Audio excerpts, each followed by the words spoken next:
Hi everyone, so here is a quick video on wrapping gifts and making them look rustic. So what I'm doing is just wrapping them with brown wrapping paper. You can use a solid brown without patterns or prints, and grab some baker string or twine.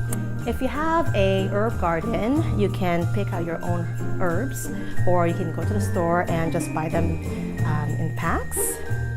And what you can do is just simply tie your sprigs of herb, just like so. I already have this prepared with a twine. And then you just tie it like that, just like that. So it's very simple.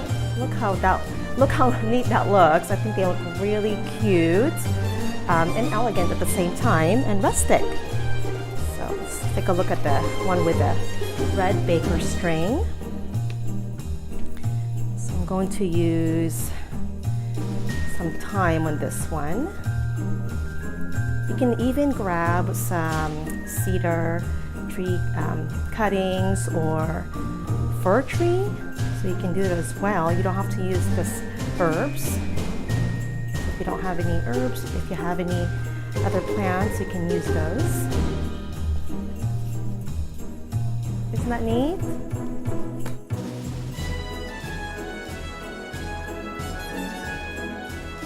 I hope that you guys like this video and this idea. Thank you so much for joining me today. Have a great day and see you next time. Happy crafting!